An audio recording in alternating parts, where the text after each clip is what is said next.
Hello! It's actually Thursday today. I'm shooting and editing in the same day just for you guys. Now, I have two comic picks for you this week. What makes this comic? Oh. So this week I have for you cover by Jinxworld DC Comics and Bully Wars by Image Comics. We're gonna Hello from the future. And I forgot to say, let's talk comics.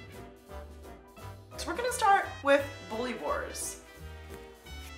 So this is a comic for all ages. I think everybody can probably relate to either having a bully growing up or being a bully growing up. I know I can relate to having a bully. They said I was weird, fat, and a nerd.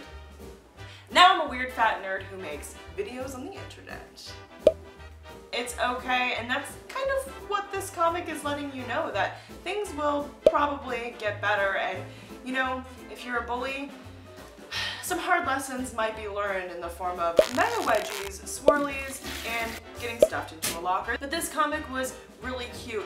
It makes you want to grab your Capri Sun and your Dunkaroos and sit down in front of some Saturday morning cartoons and just read it. It was really charming in the way that sort of, I don't know, ragtag bicycle games and putting a card in your spokes to make that cool sound. I don't know, it just really reminded me of being a kid and reading stuff like that. It had a Captain Underpants vibe to it. Remember that? I remember that. I read those books. I liked them. So it follows three students, Ernie and Edith, who are twins, and Spencer, who I relate to because I was that kid in the front of the class raising my hand with my special pens, my special highlighters, and I was definitely the student who reminded the teacher when they forgot to assign homework.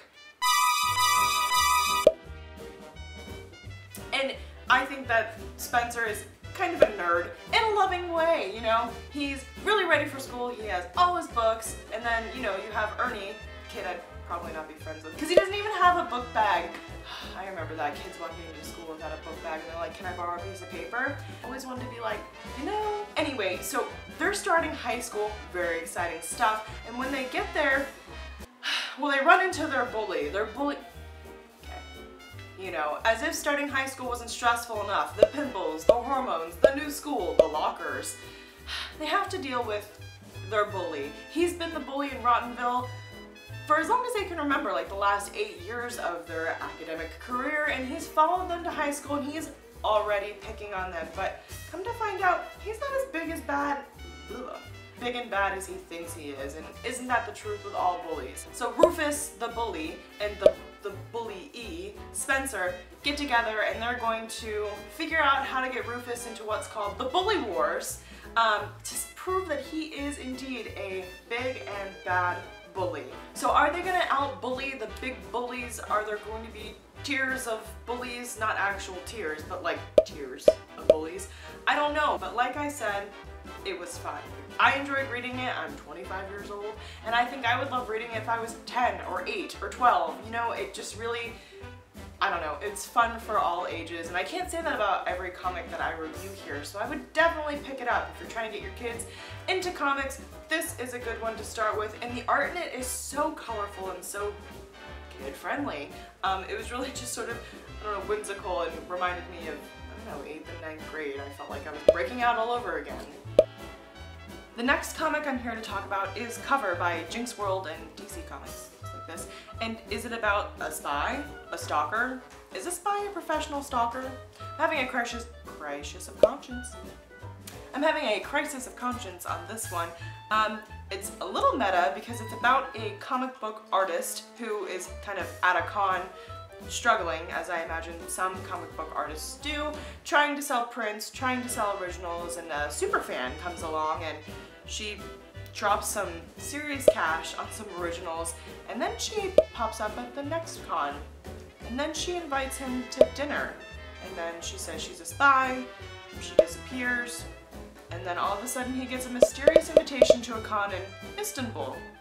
Well, you'll have to pick up the comic and find out, but I was really interested in a lot of things in this comic, not only whether or not a spy is a professional stalker, because my mind is bent about that, but the art in this was beautiful. It was monochromatic sometimes and then colorful to punctuate points, and I thought that was really interesting actually, something that I hadn't really seen before. And it has beautiful watercolor art done by David Mack. It's just gorgeous, it's undeniable honestly. I also thought it was kind of funny to get a meta look into, you know, comic book writers writing about comic book people at cons, kind of talking about some of the struggles of being a comic book artist, which is, you know, kind of a solitary job where you're like in your room all the time, sketching, doing stuff, working really hard, and you have to go out to these cons and be really, really sociable.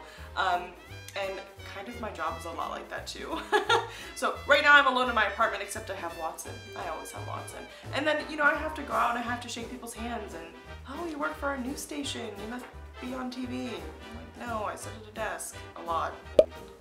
Review comics once a week. You know? So I just thought that was pretty funny.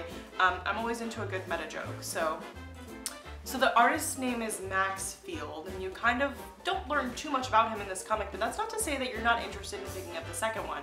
You learn that his family life maybe isn't stellar, that his dad's maybe kind of deadbeat, but the superfan kind of finds all those things out. She says that she finds them out by a simple Google search and then says that she's an American spy, so I don't know. Big Brother is watching you. And also maybe trying to date you. Whatever, I'm single, it's fine. So Julia, the superfan slash spy slash stalker, that was very difficult to say, ends up finding all this stuff out about Max Field and then sort of just disappears. And then she appears in the very last panel and you want to know why she's there, why she's following Max. Is Max tied up in some CIA stuff, or is she actually just kind of a creepy stalker, or is she just a superfan? I don't know, and I'm interested in finding out. And so those are my two, I have a lot of headroom because I'm short. So those were my two comic picks for you this week. So I'm driving to work and I remember that I forgot to say that I got both of these comics at Coliseum of Comics on Park Street in Jacksonville. You should go see John and Amber. They're awesome, they're so nice, and they are a wealth of knowledge. They can help you find something that you should be reading, but you're not for some reason. There are so many great stories to be told in comics and you're definitely missing out. So check them out, Coliseum of Comics, Park Street in Jacksonville. So those were my two comic picks for you this week. That was Cover by Jinxworld and DC Comics and Bully Wars by Image Comics. Thanks so much for watching and I will see you again next Thursday.